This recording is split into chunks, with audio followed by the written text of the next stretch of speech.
I lay down all of my skills. Oh, fill me till all that flows from me is you.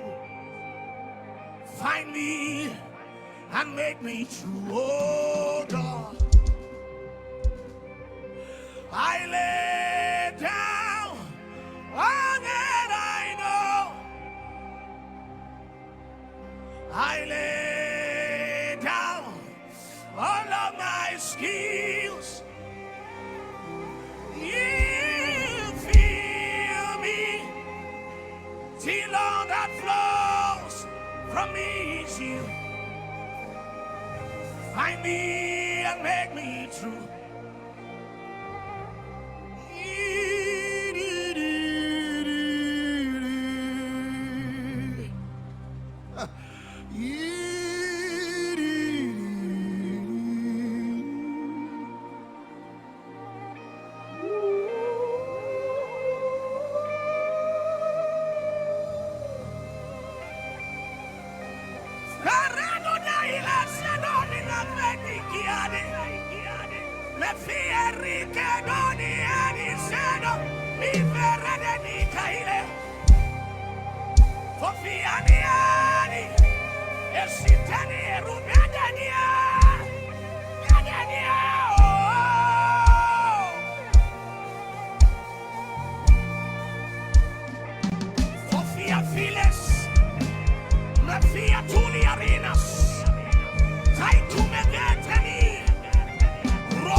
Il est glorieux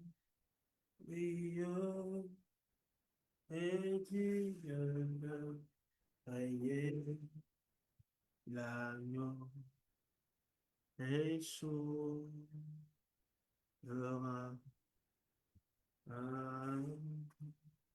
Nous élevons nos voix pour l'adorer.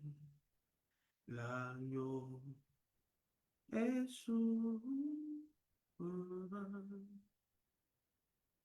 Car il est glorieux et digne de régner. L'agneau est souverain.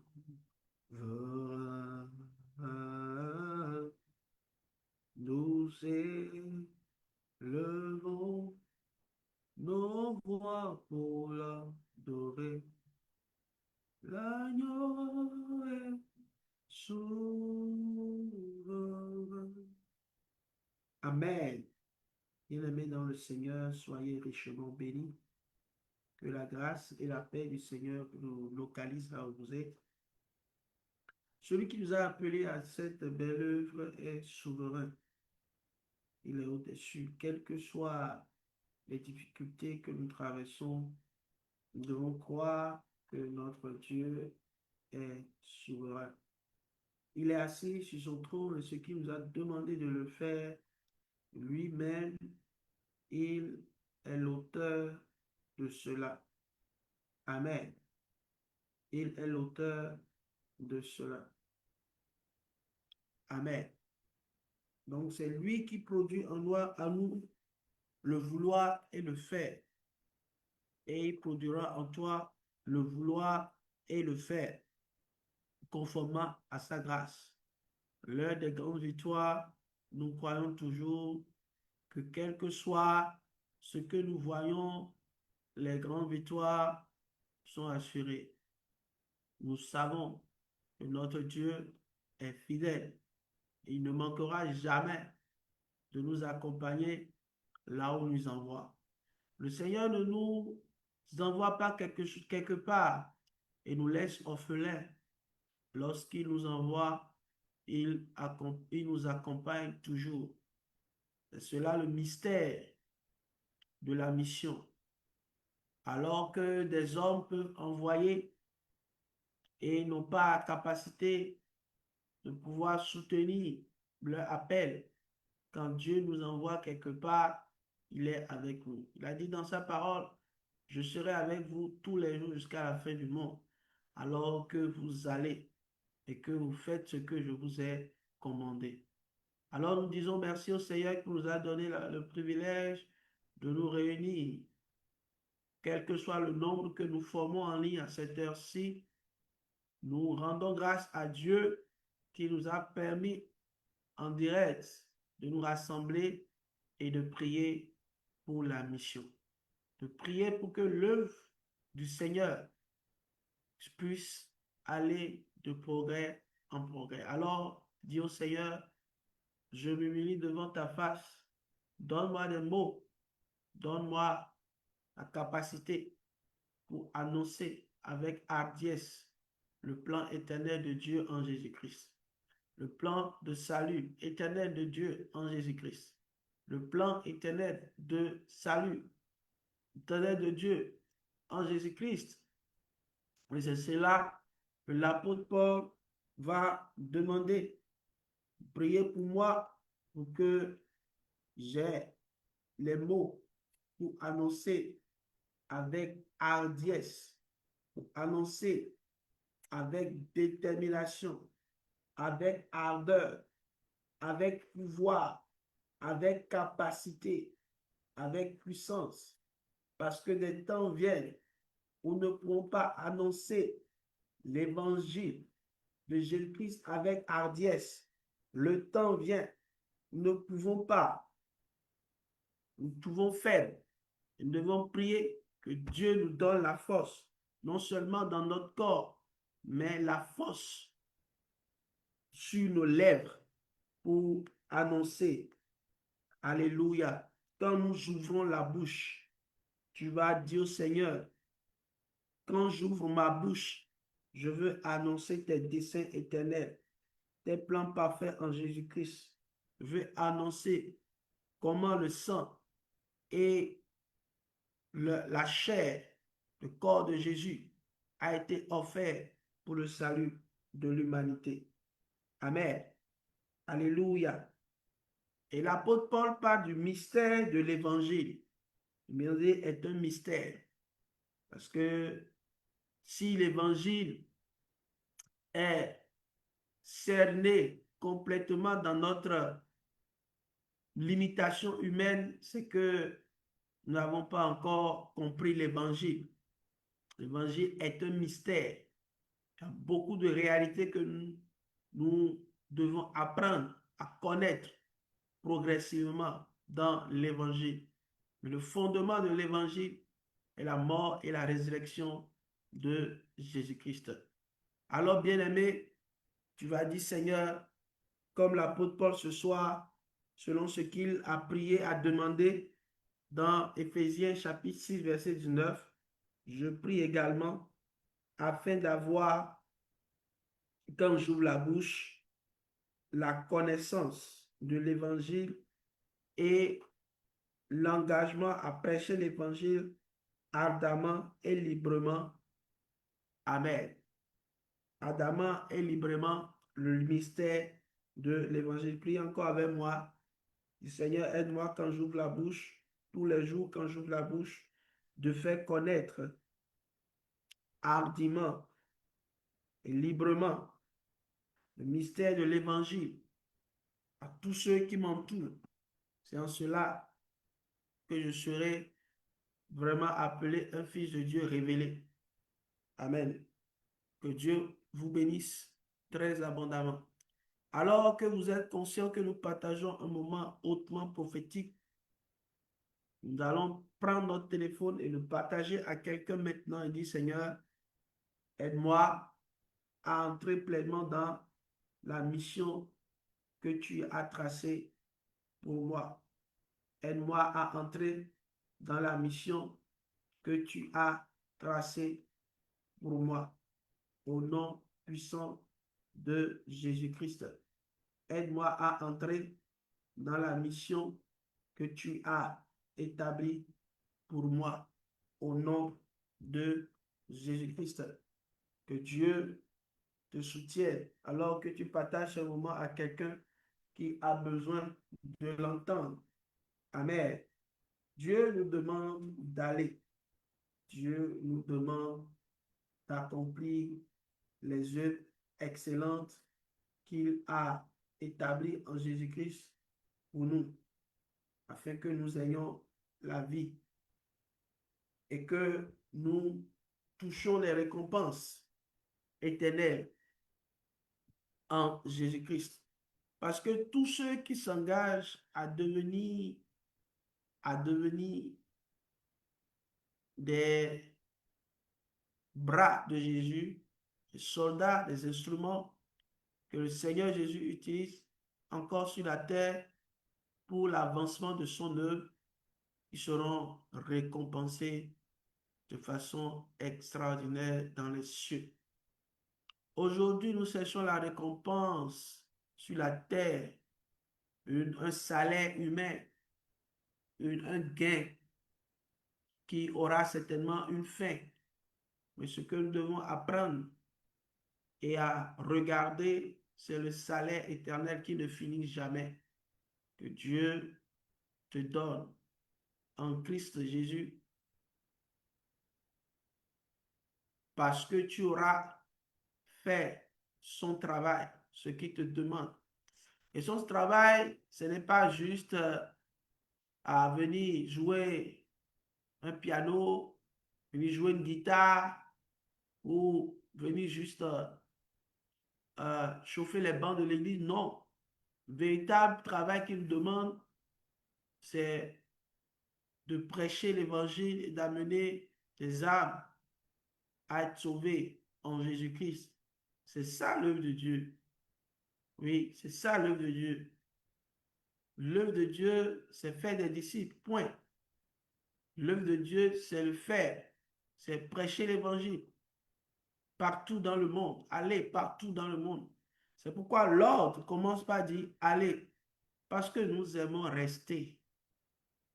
Nous, Jésus a dit allez et nous aimons rester. Nous aimons rester dans notre confort. Nous aimons rester dans nos quatre murs, dans notre petite famille. Notre mari, notre femme et nos enfants, ça nous suffit. Culte de famille. Oui, c'est bon de faire un culte de famille. Mais il a dit de sortir des quatre murs et d'aller vers les autres. L'orgueil nous a tellement embrassés que nous ne pensons plus aux autres. Et les autres, l'épisode d'Actes parle souvent de ces réalités. Vous, vous êtes sauvés et les autres, ils sont où? Et ton voisin, et ta voisine, et ceux qui sont dans ton village. Est-ce que tu es allé? Est-ce que tu es sorti de tes quatre murs? Ta guérison se manifestera quand tu sors de tes quatre murs. Tu veux simplement être dans ta routine quotidienne. Tu ne veux pas être dérangé de cette routine quotidienne. C'est satanique. C'est diabolique. Tu ne veux pas également aller parce que tu sais que tu auras des épreuves sur la voie. Tu fuis les épreuves. Tu es conscient des épreuves. Et tu fuis les épreuves. Oui, il y en a. Combien j'ai rencontré des épreuves énormes dans le ministère, mais ça n'a jamais, peut jamais égaler ce que nos pères dans la foi ont, ont vécu. Ils ont vécu l'emprisonnement. Ils ont vécu tant et tant, tellement, tellement de choses.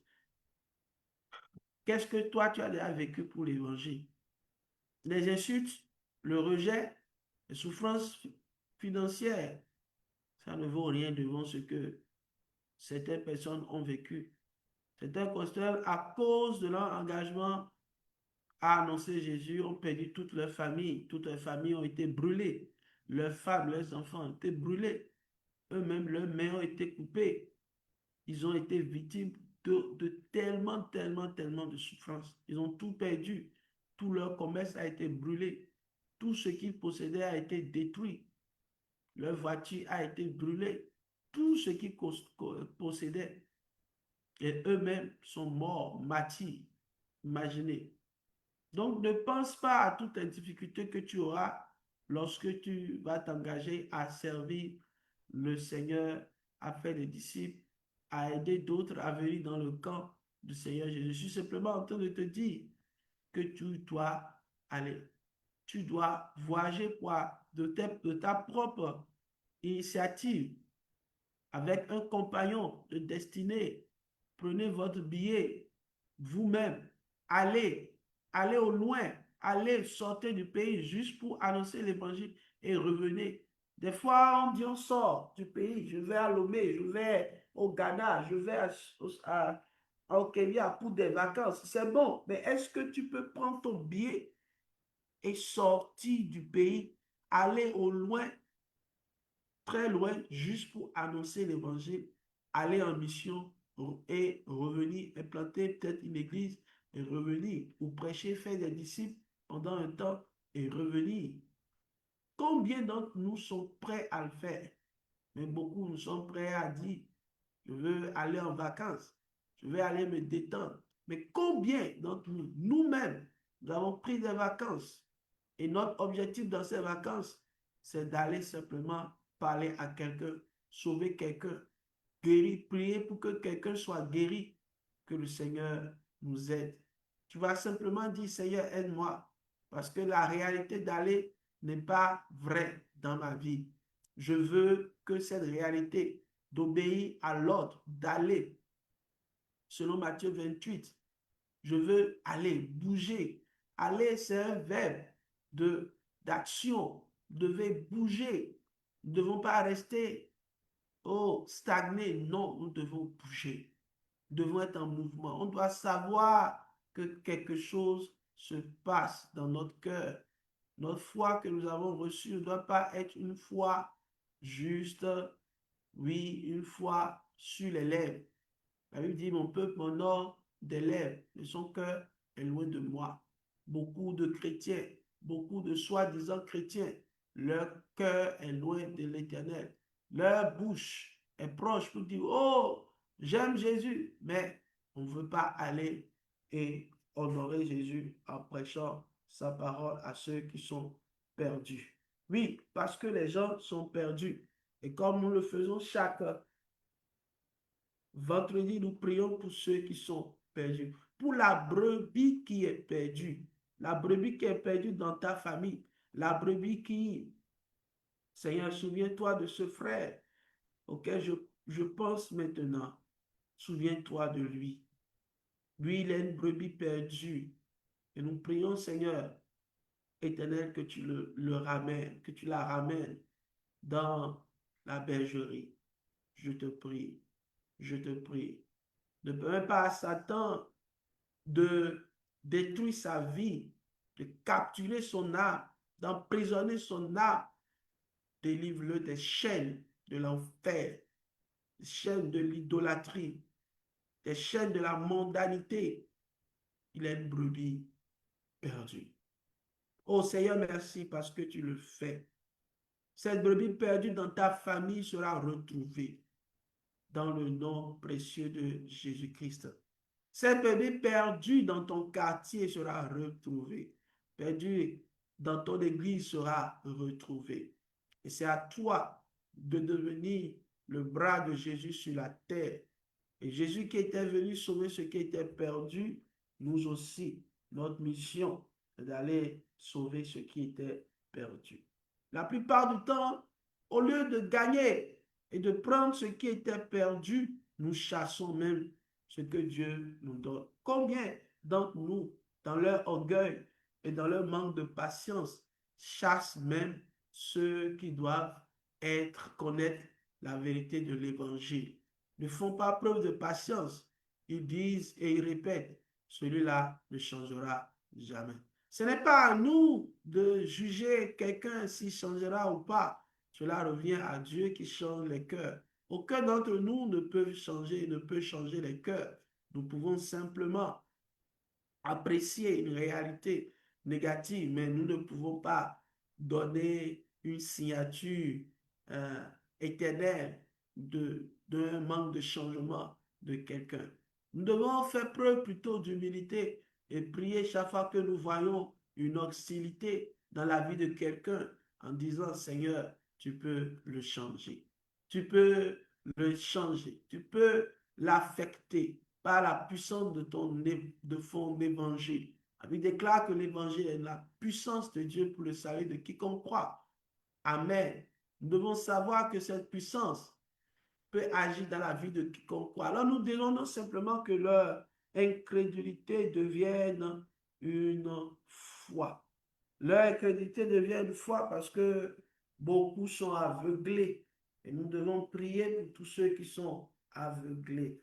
Lorsque vous parlez de Jésus à quelqu'un, lorsque vous annoncez un bon chemin à quelqu'un et qui ne comprend pas, la première des choses que vous devez comprendre comme vérité et accepter que nous devons comprendre pour que l'évangile progresse dans notre cœur et que la mission puisse avancer, cette vérité, c'est que les gens sont aveuglés.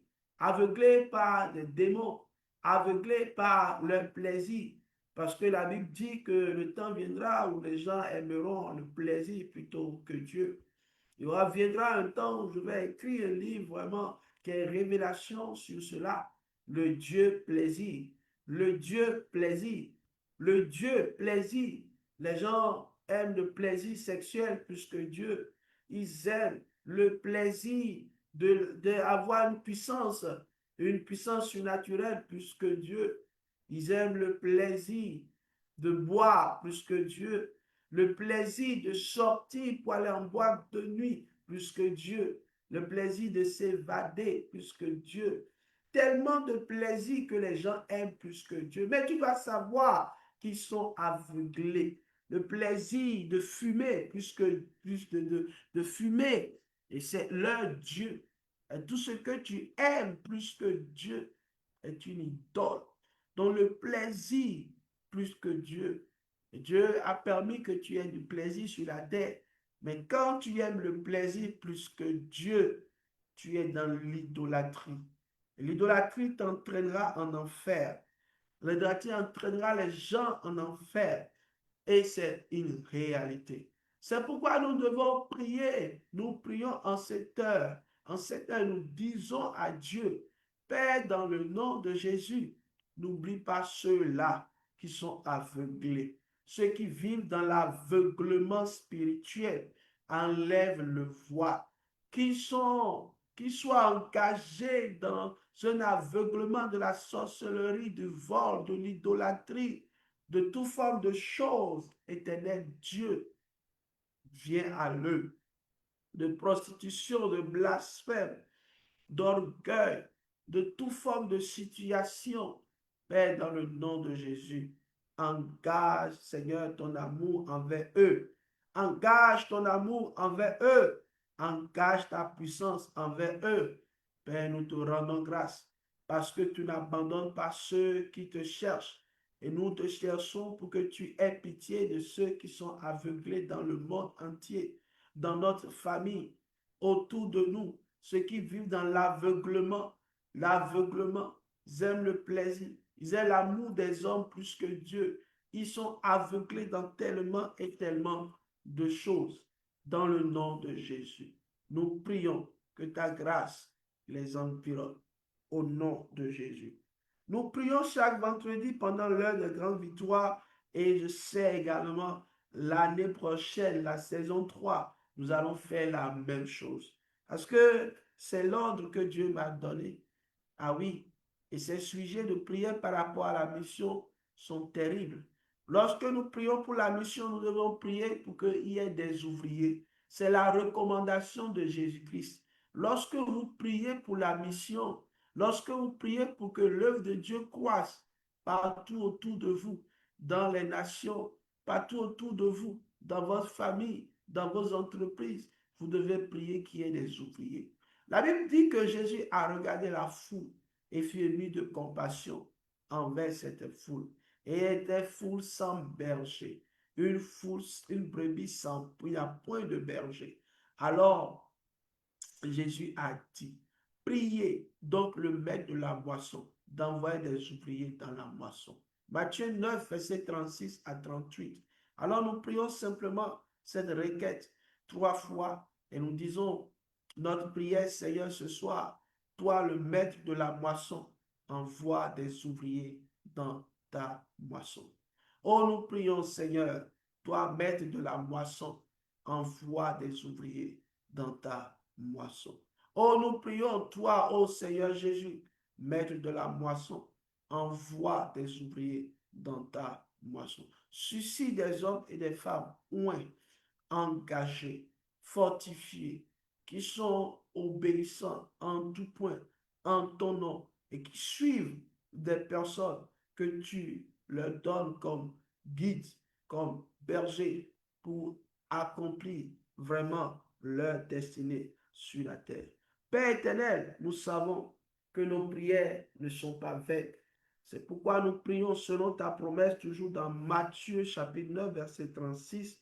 Tu as prié et tu as demandé que vraiment le fait qu'il n'ait point de berger est un sous de compassion. Donc tu as compassion que les hommes soient sans berger. Merci Père parce que tu es un Dieu fidèle. Ta puissante main agira.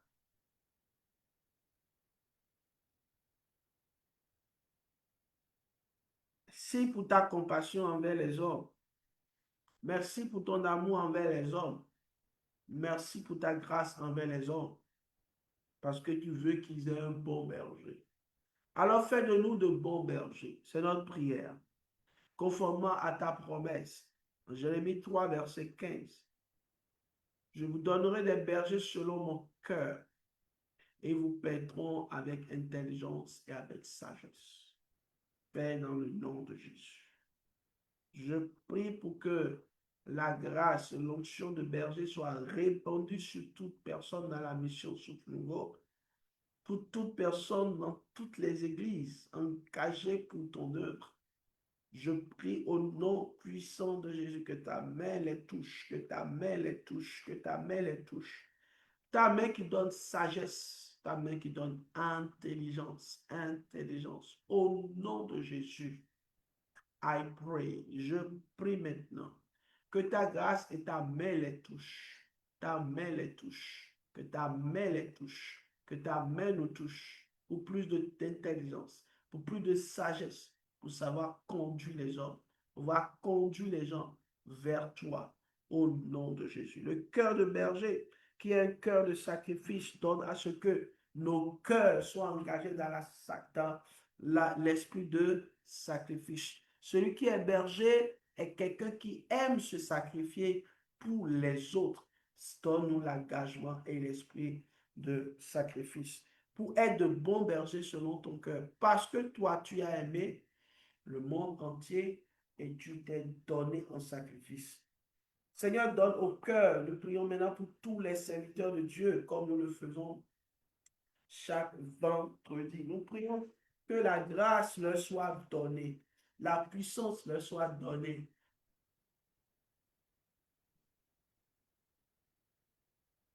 La force leur soit donnée, sont suffisamment attaqués, Seigneur. Nous sommes suffisamment fatigués dans notre esprit. Il y a des choses que nous ne comprenons pas. Et nous prions toujours que tu nous donnes la grâce d'être des hommes et des femmes d'éveil, d'engagement, de force, de puissance, d'être des hommes et des femmes d'engagement, de puissance, d'autorité, dans le nom puissant de Jésus-Christ. Père, nous te rendons grâce parce que tu écoutes nos prières en cette heure et nous sommes bénis de ce que tu fais des hommes, des bergers selon ton cœur. Nous te rendons grâce pour ton amour et ta fidélité. Ta puissante main agit maintenant dans nos cœurs. Merci, Père.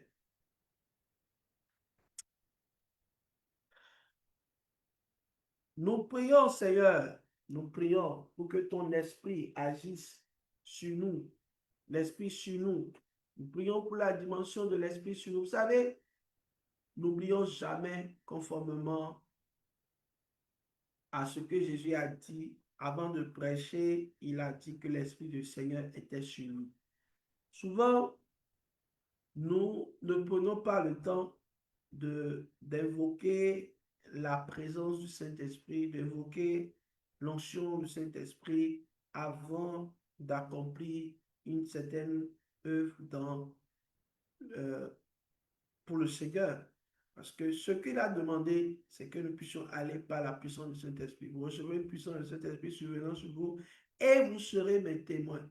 Donc, quand l'Esprit peut être en nous sans être sur nous, nous devons prier pour que l'Esprit soit sur nous. Un revêtement surnaturel, un feu surnaturel, une grâce surnaturelle qui nous permet de prier pour que les malades soient guéris, les aveugles recouvrent la vue et que les opprimés soient rendus libres pour que l'année de grâce soit publiée.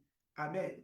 Pour que les pauvres reçoivent une nouvelle qui les réchauffe. Amen. Pour que vraiment ceux qui ont le cœur brisé soient guéris. Amen. Donc, lorsque nous n'avons pas la puissance du Saint-Esprit sur nous, nous pouvons agir avec simplement notre force. Tu vas dire au Seigneur, ce soir, je reconnais que je ne peux pas faire ton œuvre sans la puissance de ton esprit. Alors, je demande la grâce d'avoir l'Esprit Saint sur moi.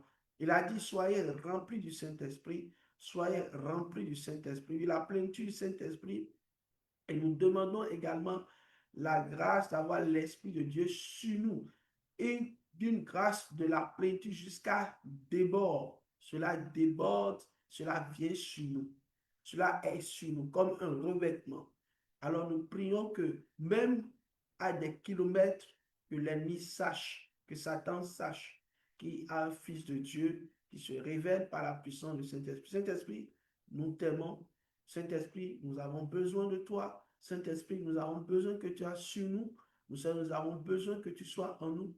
Nous avons besoin que tu nous remplisses au nom puissant de Jésus-Christ. Amen.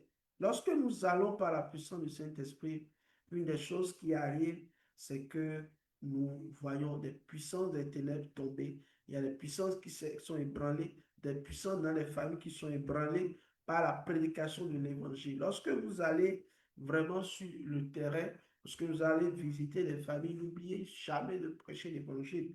Parce que lorsque vous prêchez l'évangile, lorsque vous parlez de l'évangile, vous allez voir comment Satan, dans toute ta domination dans cette famille, tout ce que les gens avaient installé, enfoui dans cette famille, ça va vraiment sortir au nom de Jésus. Père, merci parce que tu accomplis ton œuvre puissante dans la vie de quelqu'un maintenant qui écoute cette parole ou qui écoutera cette parole au nom de Jésus. La grâce est sur ton enfant et nous sommes bénis et rassasiés de ce que tu fais maintenant en cet instant. Alléluia. Mais ce qui nous doit nous réjouir, vous voyez, toujours, la Bible dit que lorsque les miracles se font, Satan tombe, il y a vraiment une délivrance, ce n'est pas ça notre réjouissance. Et c'est toujours cela. Le fondement de notre réjouissance, c'est que nos noms sont écrits dans le livre de vie. Ce n'est pas donné à tout le monde d'avoir son nom écrit dans le livre de vie. Aujourd'hui, les gens se plaisent d'avoir des artistes qui ont leur nom écrit sur une étoile dans les rues et aux États-Unis. Et bon, et pour eux, c'est une fierté. Mon nom est écrit sur une étoile. Ça ne vaut absolument rien devant la grâce d'avoir son livre, son nom écrit dans le livre de vie, dans le livre éternel de vie de notre Seigneur Jésus-Christ. Lorsque nous n'avons pas notre nom écrit, nous valons rien, absolument rien. Et c'est ça qui doit être notre réjouissance devant les situations qui nous amènent à penser que nous manquons de quelque chose. La Bible dit que vous ne manquerez de rien lorsque vous êtes engagé à aller pour le Seigneur, vous ne manquerez de rien. Je voudrais que tu confesses le psaume 23 dans la Bible. L'Éternel est mon berger, je ne manque de rien. L'Éternel est mon berger, je ne manque de rien pour la mission, je ne manque de rien pour mes enfants, je ne manque de rien pour ma famille, je ne manque de rien. Ta grâce est sur moi et tu me fais aller de gloire en gloire. Tout ce que je touche est béni au nom de Jésus. Je ne manquerai de rien parce que tout ce que je touche en toi est béni au nom de Jésus. Que cette grâce vienne sur vous maintenant alors que nous prions. Nous devons savoir, bien-aimés frères et sœurs, que la réalité de l'enfer doit nous amener encore témoigner chaque jour. Si nous aimons nos frères, si nous aimons nos amis, ils peuvent être des personnes joviales, ils peuvent être des personnes qui sont intéressantes, des personnes simples, des personnes qui peuvent aider, mais s'ils n'ont pas Jésus, ils iront en enfer. S'ils n'ont pas Jésus, ils iront en enfer. Aujourd'hui, cette réalité est vraiment un sujet à polémique alors que les pères nous ont enseigné cela, ils ont continué à enseigner cela. Et nous, aujourd'hui, nous voulons tordre le cou à l'évangile en disant non à la réalité de l'enfer. L'enfer existe, bien-aimé. L'enfer existe, bien-aimé. Alors, si tu n'acceptes pas Jésus, tu iras en enfer. Ce n'est pas une accusation, une condamnation, c'est une information. Donc, dans cette information, qu'est-ce que tu dois prendre et qui doit vraiment te changer? C'est que tu vas dire, moi, je ne veux pas aller dans le feu éternel. Je veux aller dans la vie éternelle en Jésus-Christ. Alors, je veux vraiment que Dieu me libère de mon péché, me libère de la masturbation qui s'attache à moi, qui me libère du vol, qui me libère de l'orgueil, qui me libère de péché sexuel, qui me libère de toute forme de situation qui peut m'empêcher d'entrer dans le règne de Dieu. Amen. Amen. La Bible dit en Apocalypse, chapitre 20, verset 15, quiconque ne fut pas trouvé écrit dans le livre de vie sera jeté dans les temps de feu. Donc, c'est ce que je disais tout à l'heure. Donc, ce n'est pas une accusation de dire que si vous n'avez pas votre nom écrit dans le livre de vie, vous allez jeter dans la fournaise de feu. Nous, c'est notre responsabilité de prêcher cette vérité. Partout, nous allons sans regarder la tête du client, sa tête de quelqu'un. Non, nous devons prêcher et dire que s'ils n'ont pas accepté Jésus et ils ont eu leur nom écrit dans le livre de vie, ils seront en enfer. L'enfer, c'est un lieu de tourment. Ton corps va être tourmenté au-delà de ce que tu as comme difficulté aujourd'hui. Tu es très heureux tant que tu n'es pas en enfer. Tout ce que tu vis, et vraiment, tu es très heureux. Pour ce que tu vis, tu es très heureux. Tu ne dois te reconnaître comme très heureux. Donc, ce que Jésus a dit, soyez reconnaissants, soyez vraiment reconnaissants parce que votre nom n'est pas enlevé du livre de vie. Amen. Alors, Apocalypse 21, verset 8 nous dit, pour les lâches, pour les meurtriers, pour les impudiques, les insulteurs, les idolâtres et tous les menteurs, leur part sera dans les temps ardents de feu et de soufre, ce qui sera la seconde mort. Bien-aimés, dans le Seigneur, l'enfer est réel.